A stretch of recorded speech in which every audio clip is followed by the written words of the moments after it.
स्वागत है आप सभी का दोस्तों। तो आज की वीडियो में आपको बताने वाला हूं कि 10वीं क्लास की सामाजिक विज्ञान के मैं एचबीएससी बोर्ड के यहाँ पर कुछ क्वेश्चंस को लेकर आया हूं जो लंबे लॉन्ग क्वेश्चंस हैं। तो बहुत सारी वीडियोस में मैंने एमसीक्यू को सॉल्व किया है, एमसीक्यू क्वेश्चंस को बताया है।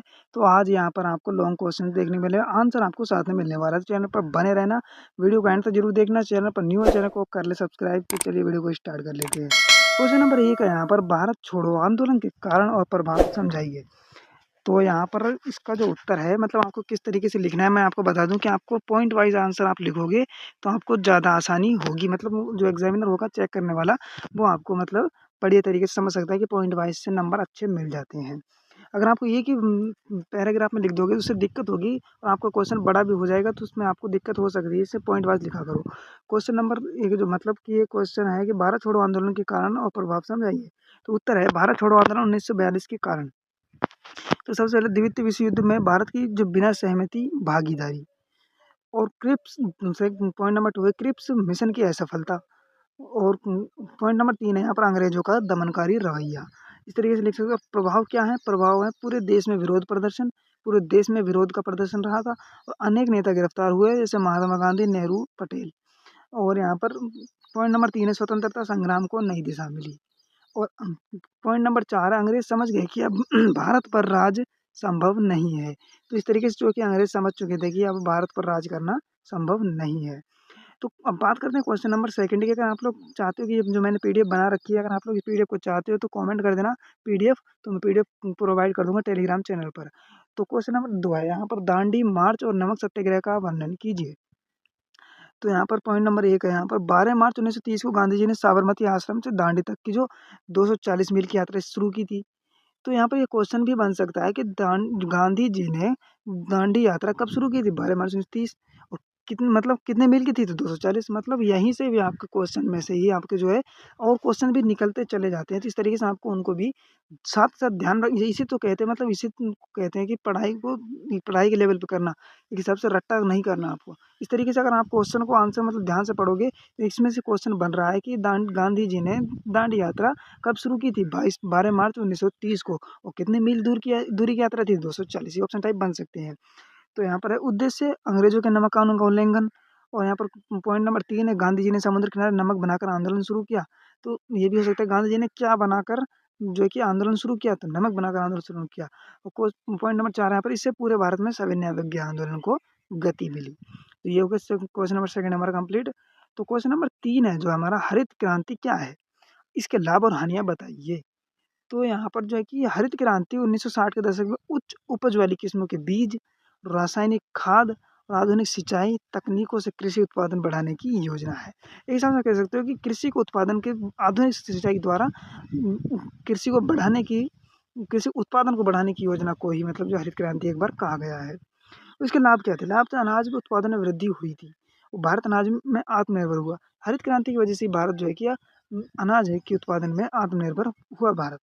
और हानियाँ क्या थी? हानियाँ थी रासायनिक खाद से मिट्टी गुणवत्ता घटी। यानी कि जितनी रासायनिक खाद जो मिलेंगी मिट्टी में वो गुणवत्ता को उसके मतलब जो है कि उपजाऊ क्षमता को कम कर देती है। और भूमिगत जल का स्तर गिरा।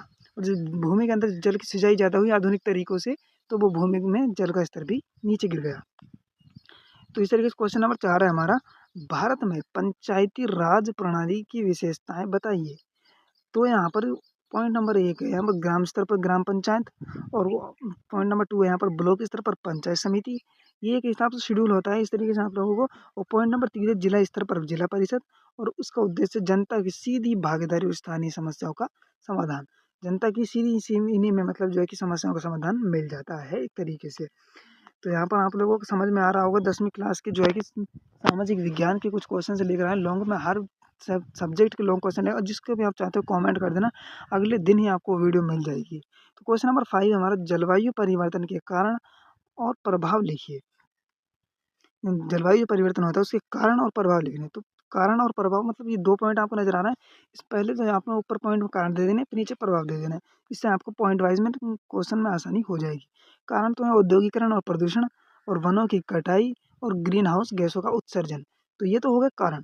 और प्रभाव क्या है? प्रभाव है ग्लोबल वार्मिंग, वर्षा चक्र में बदलाव, समुद्र स्तर में वृद्धि, कृषि और जीवन पर असर। तो ये तो हो गए प्रभाव। कारण और प्रभाव अलग-अलग तरीके से पॉइंट वाइज़ में लिखने से आपको आसानी हो जाएगी। एग्ज़ामिनर मतलब जो चेक करने वाला होगा वो भी आपको समझ सकता है कि किस तरीके से हल किया गया क्वेश्चन है। क्वेश्चन नंबर 6 है, भारत के प्रमुख उद्योगों के नाम और महत्व बताइए। तो नाम और महत्व बताने हैं तो सबसे पहले तो है उत्तर है इसका कपड़ा उद्योग, कपड़ा उद्योग में रोज़गार और निर्यात में योगदान और लौह इस्पात उद्योग, इसमें औद्योगिक विकास की रीढ़ है। ये जो हमारा लौह इस्पात है ये औद्योगिक विकास की रीढ़ है। मतलब कि जितनी भी मशीनें जो बनती हैं वो लोहे की मतलब जितने भी रोज़गार हैं मतलब मशीनों से जितनी सेट हैं सभी लोह से बनती हैं तो ये औद्योगिक विकास की रीढ़ कहा गया है। सूचना प्रौद्योगिकी, विदेशी मुद्रा अर्जन और रोज़गार और ऑटोमोबाइल परिवहन साधनों का निर्माण, जो ऑटोमोबाइल है परिवहन साधनों का इसमें निर्माण किया गया है। क्वेश्चन नंबर 7 है हमारा, संसदीय प्रणाली की विशेषताएँ बताइए। संसदीय जो प्रणाली है उसकी क्या विशेषताएँ हैं? उत्तर है राष्ट्रपति संवैधानिक प्रमुख, प्रधानमंत्री वास्तविक प्रमुख। राष्ट्रपति संवैधानिक तरीके से प्रमुख है और प्रधानमंत्री वास्तविक प्रमुख है। मंत्रिपरिषद सामूहिक रूप से उत्तरदायी है और कार्यपालिका विधायिका के प्रति जवाबदेह है। मतलब कार्यपालिका जो है विधायिका के प्रति जवाब दे सकती है और बहुदलीय प्रणाली। तो इस तरीके से ये हमारा कंप्लीट हो गया क्वेश्चन। मैंने मतलब से एक हिसाब से शॉर्ट टाइप में दिए हैं बट मैंने फैलाया नहीं है। अगर इन पॉइंटों को अगर आप सोल्व करोगे तो इनसे आपको क्वेश्चन में आसानी हो जाएगी। तो क्वेश्चन नंबर 8 है सतत पोषणीय विकास। सतत विकास, सस्टेनेबल डेवलपमेंट से आप क्या समझते हैं? तो यहाँ पर उत्तर है ऐसा विकास जिसमें वर्तमान पीढ़ी की आवश्यकताओं को पूरा किया जाए, लेकिन आने वाली पीढ़ियों के संसाधनों से समझौता ना हो। मतलब जिसमें आप देख रहे हो इसमें हमारे पर्यावरण में क्या हो रहा है कि आज जो वर्तमान पीढ़ी है इसकी आवश्यकताएँ अगर पूरी हो रही हैं, तो ये आप ठीक है। मतलब इसमें जिन सभी में आप जो वर्तमान चीज़ों की आवश्यकताओं की पूर्ति कर रहे हैं, आगे से कोई लेना-देना नहीं है कि आगे जो आने वाली पीढ़ी है उनका क्या होगा। मतलब जो संसाधन जितने भी चीज़ें हैं वो सभी आज के टाइम पर खत्म होती जा रही हैं। और उदाहरण है नवीनीकरण ऊर्जा का उपयोग, वनों का संरक्षण, ये उदाहरण है। वनों को संरक्षण मतलब ये नवीनीकरण ऊर्जा, नई ऊर्जा आ रही है और वनों का संरक्षण, ये इसके उदाहरण हो जाते हैं। तो अगर मैं अभी सिर्फ़ एक हिसाब से बता के चल रहा हूँ, अगर आप मतलब फुल सॉल्यूशन के साथ भी आपके चैप्टर की फुल समरी भी आपको लेकर के आऊँगा पूरी बुक्स की, तो बस बने रहना चैनल पर हमारे साथ। बोर्ड एग्ज़ाम में मज़ा आने वाला है भाई। भारत में क्वेश्चन 9 नंबर 9 है, भारत में परिवहन के 3 प्रमुख साधनों का वर्णन कीजिए। परिवहन साधन है जैसे कि सड़क परिवहन हो गया, रेल परिवहन, जल परिवहन। सड़क परिवहन है गाँव तक पहुँच लचीला साधन, एक तरह से लचीला साधन है गाँव से गाँव तक की जाने की सड़क परिवहन है। रेल परिवहन लंबी दूरी और भारी सामान का सस्ता साधन, इसमें ये रेल परिवहन है ये सस्ता साधन भी होता है। जल परिवहन समुद्री व्यापार में महत्वपूर्ण, जैसे एक देश मतलब एक समुद्र बीच में समुद्र है, तो उस समुद्र के बीच में जो आर-पार की जो है व्यापार में होगा, वो जल परिवहन के द्वारा किया जाता है। तो क्वेश्चन नंबर मेरे हिसाब से हमारा लास्ट क्वेश्चन है हमारा क्वेश्चन नंबर 10। भारत के स्वतंत्रता संग्राम में महिलाओं की भूमिका लिखिए। जो भारत का स्वतंत्रता संग्राम है उसमें महिलाओं की क्या भूमिका रही है? तो वो उत्तर है सरोजिनी नायडू। सरोजिनी नायडू सविनय विज्ञानंद का नेतृत्व और रानी लक्ष्मीबाई 1857 के विद्रोह में वीरता और कस्तूरबा गांधी गांधी जी के आंदोलन में सक्रिय। उषा मेहता भूमिगत रेडियो स्टेशन चलाया। तो ये तो मतलब पॉइंट वाइज़ हो गए हैं, यहाँ पर आप लोग इनके ऊपर अगर खुलकर लिखना चाहते हो तो इन पे खुल के लिख सकते हो, तो बहुत ही बढ़िया आपका 5 से 6 नंबर तक का क्वेश्चन क्लियर आपका हो सकता है। तो ये था हमारा कुछ लास्ट क्वेश्चन से और इसी तरीके से हर सब्जेक्ट के जो क्वेश्चन आपको मिलते रहेंगे और इन सभी का आप चाहते हो पीडीएफ तो पीडीएफ टेलीग्राम में प्रोवाइड कर दूँगा, बस आपको एक कमेंट करने की देरी है। तो दोस्तों मिलते हैं कुछ ऐसी नेक्स्ट वीडियो में।